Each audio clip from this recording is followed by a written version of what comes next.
हरे कृष्णा।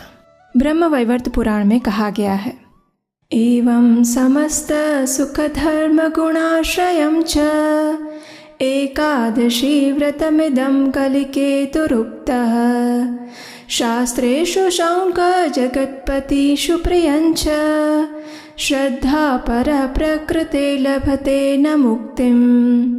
अर्थात हे शौनक, एकादशी जो कि आनंद, धार्मिकता और उत्तम गुणों का स्रोत है, जो सर्वोच्च गुण संपन्न दिवस है, जो संपूर्ण जगत के स्वामी पुरुषोत्तम भगवान का अत्यंत प्रिय दिवस है। जो भी इस दिन व्रत का संकल्प लेता है वो इस भौतिक जगत से पूर्णतया मुक्त होने का अधिकारी बन जाता है। एकादशी व्रत की महिमा इतनी है कि उसकी गणना कर पाना असंभव है। ये एक ऐसा व्रत है जिसका नियम पूर्वक पालन करने से अन्य सभी व्रतों और उपवासों का फल अपने आप मिल जाता है। और फिर इस बार आने वाली श्रावण मास की सर्वप्रथम एकादशी अत्यंत पवित्र और कल्याण करने वाली है। इस एकादशी का नाम है कामिका एकादशी। तो आज की इस वीडियो में हम आपको बताएंगे कि आखिर ये एकादशी कब आ रही है, कैसे उसका पालन करना चाहिए और इस व्रत का पालन करने से मनुष्य को कौन सा पुण्य फल प्राप्त होता है। तो चलिए आज के इस कामिका एकादशी विशेष वीडियो का आरंभ करते हैं। प्रत्येक वर्ष श्रावण मास के कृष्ण पक्ष में आती है कामिका एकादशी। जो भी मनुष्य इस व्रत का पालन करता है उसे हिमालय में केदारनाथ या वन सागर सहित संपूर्ण पृथ्वी के दान से भी अधिक महान फल प्राप्त होता है। इस व्रत के पालन से मिलने वाला फल बछड़े और चारे सहित अगर दूध से भरी हुई गायों को दान दिया जाए उतना है।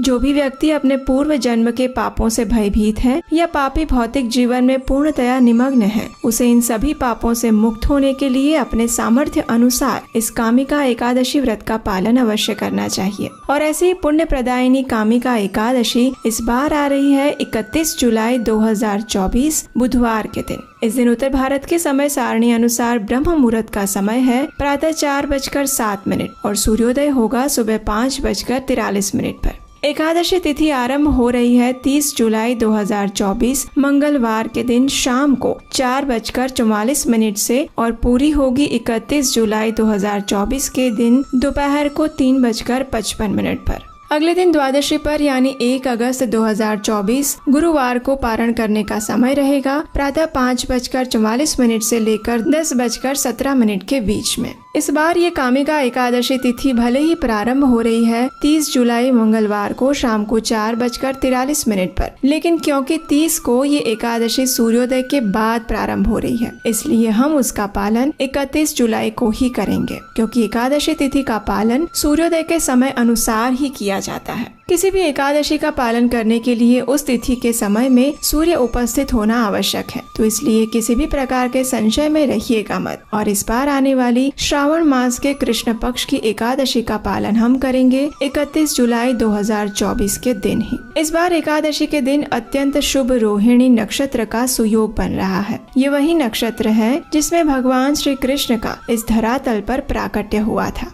तो इस प्रकार श्रावण मास के कृष्ण पक्ष में आने वाली कामिका एकादशी इस बार अत्यंत शुभ संयोग और मंगलमय समय लेकर हमारे जीवन में आ रही है। तो आप भी तैयार हो जाइए चातुर्मास में आने वाले इस सर्वप्रथम एकादशी तिथि का पालन करने के लिए। इस एकादशी की महिमा का वर्णन करते हुए स्वयं ब्रह्मा जी नारद मुनि से कहते हैं कि जो भी व्यक्ति इस कामिका एकादशी का पालन करता है उसे काशी में स्नान करने का पुण्य फल मिलता है। अगर कोई व्यक्ति कामिका एकादशी के दिन भगवान श्री हरि को 1 तुलसी पत्र अर्पित करता है तो उसे 200 ग्राम सुवर्ण या 800 ग्राम चांदी दान करने का पुण्य फल मिलता है। ये तो हुआ वर्तमान जीवन के लिए, लेकिन इस दिन तुलसी पत्र अर्पित करने वाले व्यक्ति को मृत्यु के समय यमराज के दर्शन भी नहीं करने पड़ते। और इस एकादशी के दिन यदि कोई व्यक्ति भगवान विष्णु को घी का दीपक अर्पित करता है तो उसके सभी पूर्वज उच्च लोकों में जाकर दिव्य अमृत का पान करते हैं। अगर आप चातुर्मास का पालन कर रहे हैं तो ये एकादशी आपके लिए सबसे महत्वपूर्ण है, जब आप अपने आध्यात्मिक कार्यों को अनेक गुना बढ़ा सकते हैं। अगर आप संपूर्ण चातुर्मास का पालन नहीं कर रहे हैं तो कम से कम आपको चातुर्मास में आने वाली प्रत्येक एकादशी तिथि का तो नियम पूर्वक पालन अवश्य करना चाहिए। इससे आप अपने भक्तिमय जीवन में भी प्रगति करेंगे और भगवान श्री कृष्ण की विशेष कृपा भी आपको मिलेगी। अब देखिए, चातुर्मास की ये विशेष एकादशी है, इसलिए उसका पालन भी विशेष होगा। तो आइए अब देखते हैं कि इस कामिका एकादशी का पालन करने की विधि क्या है। जो भी व्यक्ति एकादशी व्रत का पालन करता है उसे दशमी के दिन से ही अपने शरीर, मन और चेतना को इस व्रत के लिए तैयार करना चाहिए। दशमी के दिन संध्या के बाद अन्न युक्त भारी भोजन नहीं लेना चाहिए। अपने मन और इंद्रियों को नियंत्रण में रखते हुए अधिक से अधिक तपस्या करते हुए इस व्रत का पालन करने का निश्चय करना चाहिए। दशमी के दिन रात्रि में जमीन पर सोए, ब्रह्मचर्य का पालन करे और भगवान श्री हरि का स्मरण करते हुए रात को जल्दी सो जाए। अगले दिन प्रातः ब्रह्म मुहूर्त में उठकर स्नान इत्यादि से स्वयं को स्वच्छ कर ले। अब देखिए, आप में से कई बार कुछ लोग प्रश्न पूछते हैं कि क्या एकादशी के दिन सिर धो सकते हैं या दांत साफ कर सकते हैं इत्यादि। तो हाँ, बिल्कुल कर सकते हैं। अपने शरीर की स्वच्छता के लिए जो भी मूलभूत आवश्यक वस्तुएं हैं उन्हें करना ही चाहिए। जितनी शरीर की स्वच्छता होगी उतनी ही मन की स्वच्छता बनाए रखने में सरलता होगी। तो प्रातःकालीन दैनिक कार्य समाप्त होने के बाद अब अपने घर में मंदिर है या पूजा का स्थान है उसे जाकर स्वच्छ करिए। उसके बाद भगवान की मंगला आरती करिए। अगर आपके लिए ये संभव नहीं है तो आप ये मंदिर में जाकर या फिर ऑनलाइन भी दर्शन कर सकते हैं। इस्कॉन वृंदावन या इस्कॉन मायापुर के YouTube चैनल्स पर जाकर आप सुबह 4:30 बजे मंगला आरती का दर्शन कर सकते हैं। उसके बाद भगवान के समक्ष जाकर हाथ में गंगा जल लें और एकादशी का संकल्प लेते हुए इस मंत्र का उच्चारण करें। एकादश्यां निराहारः स्थित्वाहं परेहनि भोक्ष्यामि पुंडरीकाक्ष शरणं मे भवाच्युत।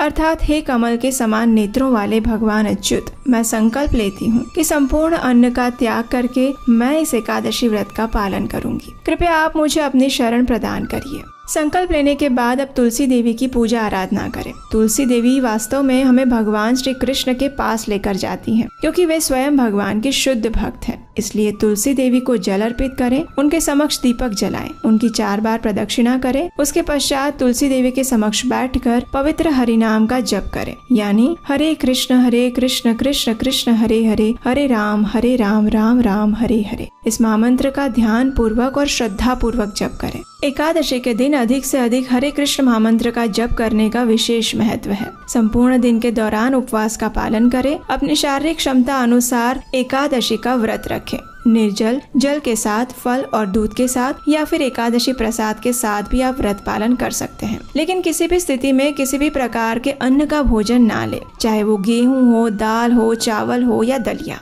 यदि आवश्यकता लगे तो आप दूध, फल, एकादशी प्रसाद इत्यादि ले सकते हैं। संपूर्ण दिन में अधिक से अधिक हरे कृष्ण महामंत्र का जप करें। किसी प्रमाणभूत वक्ता से हरि कथा का श्रवण करें, प्रभुपाद जी के प्रवचन सुने और श्रीमद् भागवतम और भगवत गीता जैसे ग्रंथों का पठन करें। और फिर एकादशी के अगले दिन द्वादशी पर निर्धारित समय में नियमों का पालन करते हुए एकादशी व्रत का पारण करें। इसका पारण कैसे करना चाहिए उसकी संपूर्ण विधि जानने के लिए आप इस चैनल को सब्सक्राइब कर सकते हैं और हमारे व्हाट्सएप और टेलीग्राम ग्रुप से भी जुड़ सकते हैं, जहां हम एकादशी से जुड़ी सभी जानकारी साझा करते हैं। तो आइए इस पवित्र श्रावण मास की सबसे पहली और अत्यंत महत्वपूर्ण एकादशी का पूर्ण श्रद्धा और निष्ठा पूर्वक पालन करते हैं और परम भगवान श्री कृष्ण के चरण कमलों में अपना जीवन समर्पित करते हैं। हरे कृष्णा।